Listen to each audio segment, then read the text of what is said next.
Part 4 बहन की लाज। पात्र शिवाजी, 4 मराठा सैनिक, 4 मुगल सैनिक, 4 कहार, मुगल दुल्हन। पर्दा धीरे हटता है। मंच पर अभी अंधकार है। नेपथ्य से आवाजें आनी शुरू होती हैं। हैया हैया। इस आवाज के साथ ही मंच पर प्रकाश फैलने लगता है। एक पालकी को उठाए हुए 4 कहार और उसको घेर कर चलते हुए कुछ मुगल सैनिक मंच पर प्रवेश करते हैं।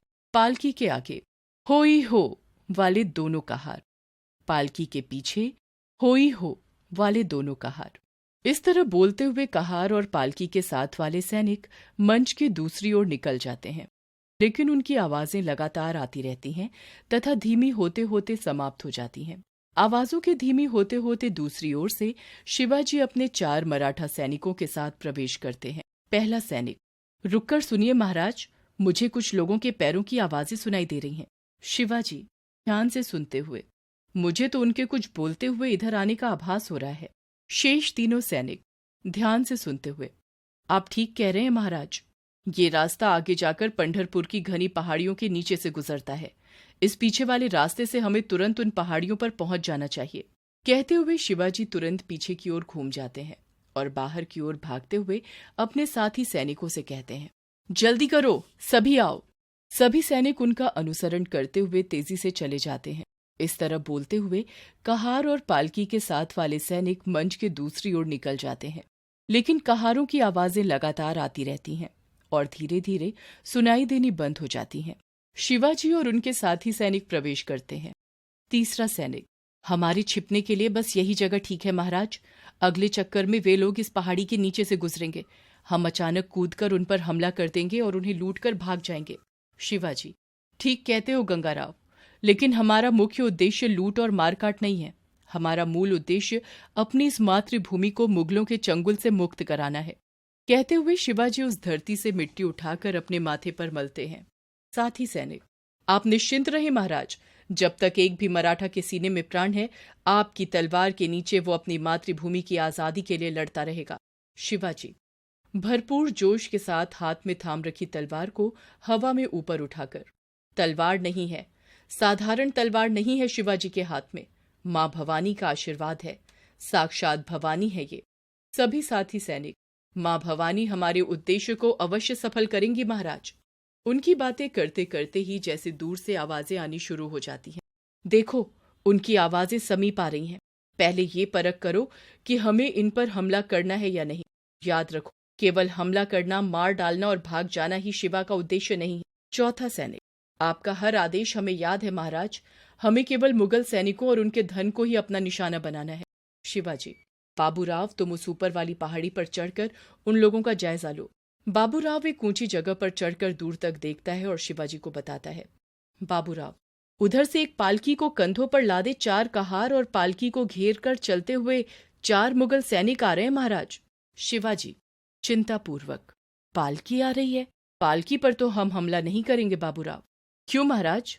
जिस समूह में स्त्रियां हों उन पर हमला ना करें, ऐसा हमारी पूजनीय माता जीजाबाई का आदेश है। गंगाराव, माताजी का आदेश हम में से कौन टाल सकता है महाराज, लेकिन ये भी तो सोचिए कि मुगलों ने कहीं इसी आदेश की आड़ में अपना धन और अस्त्र शस्त्र पालकियों में रखकर ले जाना ना शुरू कर दिया हो।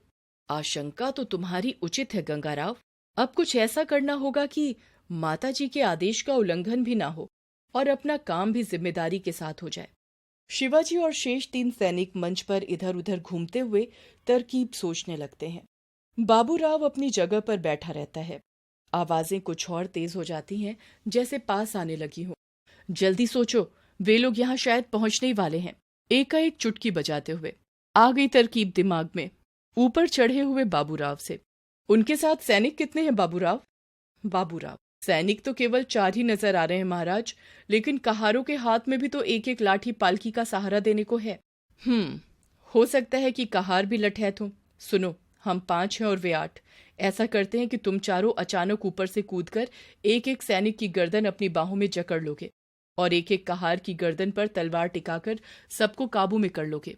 मैं पालकी में देखूंगा, उसमें अगर धन हुआ तो हमारा, और उसमें अगर स्त्री हुई तो।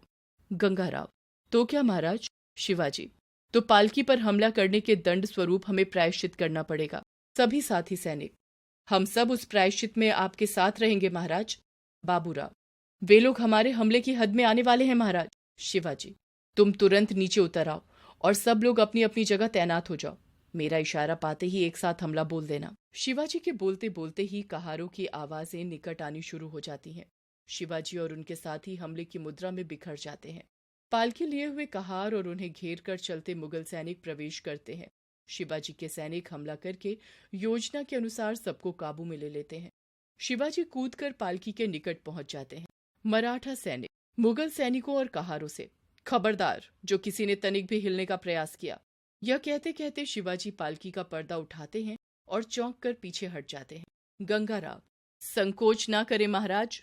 औरतों पर हाथ न उठाने की आपकी कसम की आड़ में मुगल धन दौलत को औरत के साथ ले जाने की तरकीब अपना रहे हैं। बाबूराव, महाराज आप इस झांसे में मत आइए। दुल्हन को उसकी जगह रहने दें और धन दौलत को पालकी से बाहर खींच लीजिए। शिवाजी, नहीं नहीं बाबूराव, यह अगर झांसा है तो भी शिवा अपनी कसम तोड़कर माता जीजाबाई के विश्वास को नहीं तोड़ेगा। शेष दोनों मराठा सैनिक, इन कहारों और सिपाहियों का क्या करना है, हमें वो आज्ञा दीजिए महाराज। शिवाजी मुगल सैनिकों से, शिवा की मां ने उसे मां, बहनों और बेटियों का आदर करना सिखाया है, फिर वे चाहे किसी दुश्मन की ही क्यों ना हो। जिस तरह आप जा रहे थे उसी तरह निडर होकर चले जाइए। अपने सैनिकों से अपनी अपनी तलवारें हटा लो। सभी मराठा सैनिक अपनी अपनी तलवारें हटाकर सावधानी के साथ पीछे हट जाते हैं। उनके हटते ही सारे कहार पालकी को जमीन पर रख देते हैं और शिवाजी के कदमों में सिर झुका देते हैं। पहला कहार, महाराज शिवाजी के बारे में जैसा हमने सुना था वैसा ही पाया। उसके ऐसा कहते ही चारों मुगल सैनिक भी शिवाजी के कदमों में आ झुकते हैं। पहला मुगल सैनिक, परमात्मा आपकी भुजाओं में हमेशा ताकत बनकर बैठा रहे महाराज। दुश्मन की भी औरत को इतनी इज्जत देने वाला आपके अलावा दूसरा कोई इंसान हमने आज तक नहीं देखा।